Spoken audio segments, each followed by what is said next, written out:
We are joined by Connor Zilisch, driver of the number 88 Chevy for Junior Motorsports. We can kick it off right over here. Rob T. Johnson from thepodiumfinish.net. Connor, congratulations on your victory. It was certainly not a really breezy coast-to-coast victory for you, but how satisfied are you knowing that you overcame so much adversities and you're able to get way to the front with that great battle with your teammate Carson Quapple?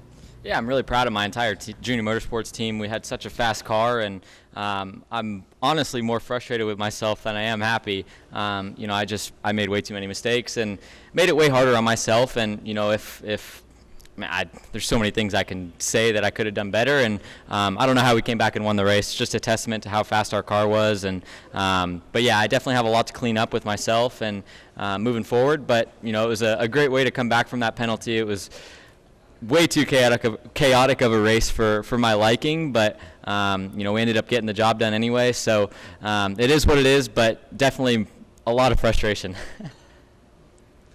We'll come over here to Jeff and then Jerry. First of all, was that the night Selly, like from Steph Curry, or was that a reference to your naps? That was a reference to my naps. No. Okay. Yeah, someone was yelling at me to do it, and I was like, oh, yeah, that's a good idea. So I did it, but no, that was not a Steph Curry night. Oh, okay. The second thing is, so you talked about the mistakes. How do you clean those up with people that might be upset with you, some of your teammates, after this race? How do you approach that scenario? Yeah, I've already texted 3 people that I feel like I did wrong, and, I just got to drive at 80% at these places. Like, I'm so fast, obviously that penalty hindered us and, kind of got my head spinning a little bit and put us in a bit of a bad spot. But, to come back from that was really good. And, I just got to stay calmer from now on, right? I did it well at Watkins Glen, but, this race felt a lot like last year at COTA. And, I am frustrated that I made those same mistakes again. But, I'm sure that I'll be able to learn from it and be better moving forward. But somehow we ended up getting the win, so happy about that, but, still frustrated. All right, over here with Jerry. Jerry Jordan, KickingTheTires.net. Obviously, you passed a lot of cars, going through the field. But what was that like? Trying to make your way back up to the front, and also being the second youngest driver to get multiple wins. What did you learn today that you might be able to make some history tomorrow? Yeah, that's really cool. It was really good to get that pack experience for tomorrow's race. I learned a lot of good passing zones, and I feel like that definitely helped me prepare for tomorrow's race. It's going to be a lot tougher tomorrow. Everyone is so good in the Cup Series that it's going to be really tough to pass those guys. But a good day to get some experience under my belt here at the new track, and cool to get my second win, and I think 7 races. Excited that I'm able to do that, and looking forward to Phoenix next weekend. It's a good track for me, and definitely a lot to build on, but obviously tomorrow is a really big day too. We've got over here with John. John Newby, Savage Ventures. So you said in your post-race interview that your brain was in a fog. I was go more into detail on what all that entailed.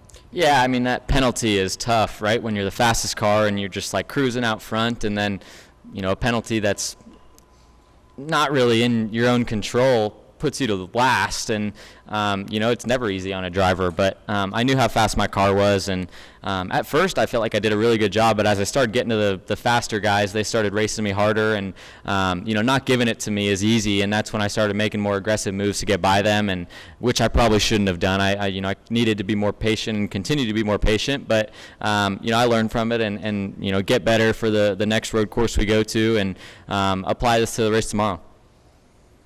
And Reed over here. Reed Spencer with the NASCAR Wire Service. The contact with the 24 looked like it was pretty hard. How much did that affect the performance of the car? Yeah, it did a lot. I was rubbing the right front for a few laps, and the right front blew after the race. I don't know if it was because I was locking it up doing burnouts or what, but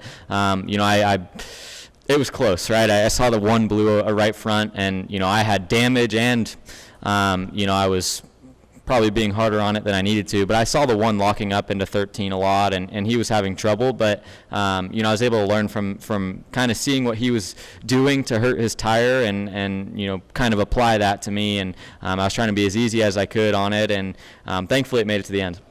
And were you taking it easy those last 4 laps after he said that? Yeah. When he fell out, I started driving a lot easier because I knew I had a big gap to the cars behind. So I definitely did start taking it a bit easier after that, and I'm glad we were able to make it to the finish. Right over here. Trey Campbell here of 1027 ESPN. So with a win now, you're kind of in the playoffs. Do you approach everything a little bit differently now? Do you kind of race a little bit differently with? I think that I can, be a little bit. I don't have to win, right? I have that win under my belt. I'm locked into the playoffs. We can race for stages a little bit more and go for stage wins. But, I think having that win is definitely a sense of comfort, and it's good to get this early in the season. So I'm glad we were able to do that so quickly, and, excited to go into the rest of the season and kind of see how it plays out. I'm not really sure how this changes our mindset going forward, but, it definitely is a sense of relief getting locked in and, race 3 of the year. Steven Stump, frontstretch.com. Connor, for as much as you said you were frustrated with just how chaotic and the mistakes you made, you still, here and Watkins Glen, you still won the pole, led the most laps, and won both races. So are you kind of just counting down the days to Mexico City, which is the next road course, to just finally have that perfect race where you avoid that trouble and just to see what you can do? I wouldn't say I'm looking forward to it. I'm definitely, excited for the road courses this year, but honestly, I'm looking forward to learning more on the ovals and getting better there and continuing to improve, where I'm struggling. I feel like the speed is obviously there in the Xfinity car at road courses, and, that's not going to be my issue. When it gets time to, go to Mexico, I'm going to definitely think back to this race and, know what I can do better. But, I wouldn't say by any means I'm, counting down the days for Mexico. I'm excited for every race this year, and, Phoenix is next weekend, which is, I finished 4th there in the fall, so there's no reason we can't go out and compete there as well. Justin?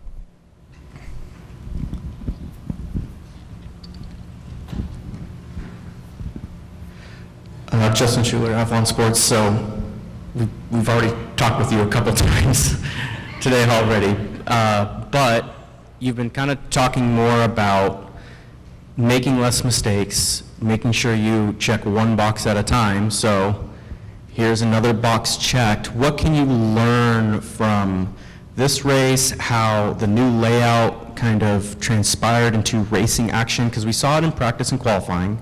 And now how does that translate to Cup, especially with 6A and that cutoff, because that's where you got your damage from, and then learning about the light with the pit road kind of the hard way. So how do you now translate all of that knowledge as a rookie making your Cup debut tomorrow to try to repeat this? Yeah, it's great to get this experience under my belt. I have another shot to go out tomorrow and execute and have a good day, and that's the plan, right? It's definitely a little bit better there because I don't feel like I need to go win, and I don't need I'm not the favorite to win the race, right? I don't feel like there's any pressure to go out and compete. I just need to go out and have a quiet day, and hopefully by the end of the race we're running in the top 10 and can get a good result. But it's definitely good to get this experience and feel how this track races and understand the new cutoff and the race trim and on restarts and how you can pass there. Carson made a really good move on me there to almost get the lead back with 7 or 8 to go, and I definitely took note of that. So I'm excited to see what that is like tomorrow, and it's definitely going to be a chaotic corner. Has Josh talked to you, Josh Wise talked to you about specifically the Cup race tomorrow? We've talked about everything. I've prepared for this race just as much as the race tomorrow, and as different as the cars may be, the technique is kind of still the same. So, I've gone over a lot for both races, and I'm excited to see what the race will be like tomorrow and how different it will be.